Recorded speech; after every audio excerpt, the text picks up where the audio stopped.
Salut à tous, c'est Lorraine et Mickaël. On vient d'arriver à Pékin après 5 heures de train rapide depuis Xi'an. On va rester quelques jours, je pense environ 4-5 jours sur Pékin. On va essayer de visiter la Grande Muraille de Chine parce que c'est vraiment notre objectif numéro 1. Et aujourd'hui, pour notre première visite de la ville, on commence par la cité interdite. Alors bien sûr, on est arrivé en métro au niveau de Tiananmen Square. Et là, gros problème, c'est qu'en fait, pour pouvoir accéder à la cité interdite ou à Tiananmen Square, il faut avoir réservé à minima 24 heures en avance. Bien sûr, tout se fait sur WeChat, donc vous, en tant qu'étranger, c'est complètement mort pour pouvoir réserver votre place. On a eu de la chance de trouver un guide sur place qui nous a permis de rentrer au moins dans la partie nord de la cité interdite. Alors ça nous a coûté 300 yuan pour deux, donc c'est quand même globalement cher parce que l'entrée normalement est à 60 yuan par personne. Mais à la fin de la visite, il nous a donné un petit conseil et je vous recommande vraiment de faire ça. C'est vous envoyer directement un email à l'adresse mail que je vous mettrai directement dans la description et vous dites que vous êtes étranger, vous leur envoyez le numéro de passeport, votre nom, prénom et la date de votre visite.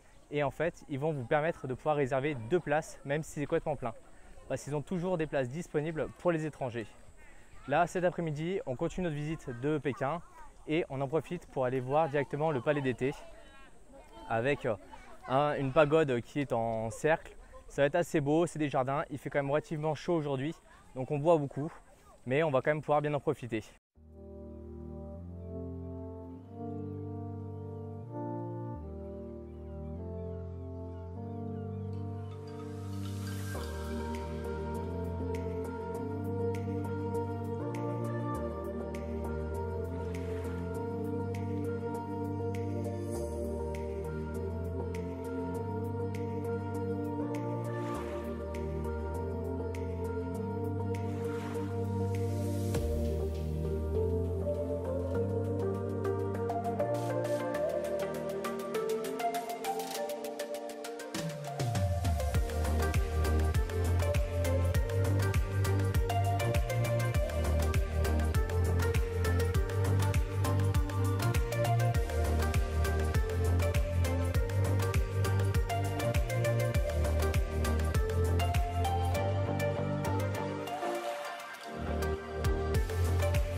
Aujourd'hui, on part à l'assaut de la Grande Muraille de Chine. On a choisi la portion de Jinshanling pour être beaucoup plus au calme. Alors, elle est quand même beaucoup plus loin de Pékin que les autres portions. On a mis quasiment 3 heures en voiture pour venir. Mais l'avantage, c'est qu'ici, il n'y a personne. Vous êtes tout seul. Donc, c'est hyper agréable de pouvoir se balader sur la Muraille de Chine sans avoir beaucoup de touristes autour. Par contre, la marche, elle est quand même très physique parce que ça monte et ça descend énormément. Et vous pourrez le voir dans les différentes vidéos. Ça reste un monument qui est spectaculaire et vraiment je vous invite à aller le voir si jamais vous avez l'occasion.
Quelques conseils supplémentaires pour la Grande Muraille de Chine.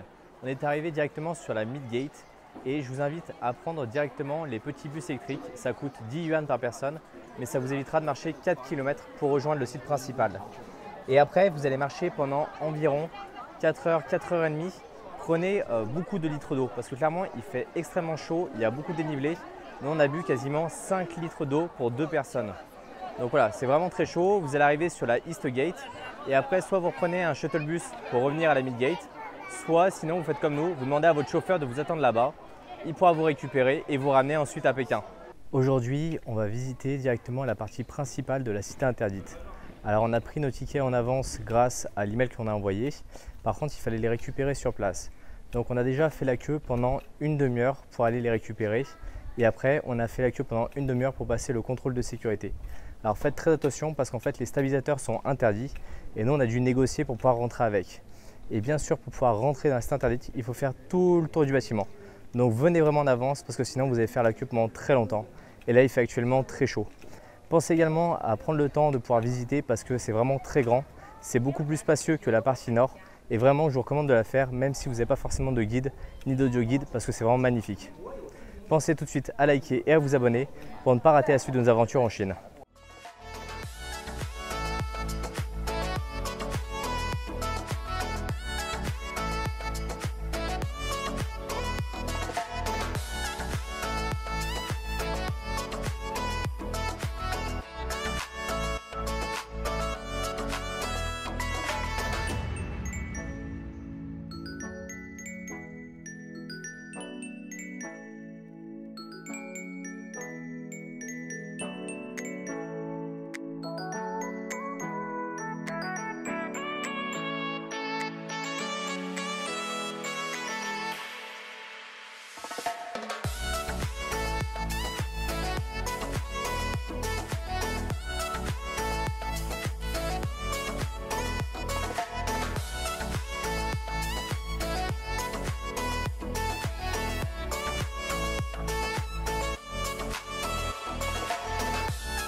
Et cet après-midi, on en profite pour aller voir la place Tiananmen Square.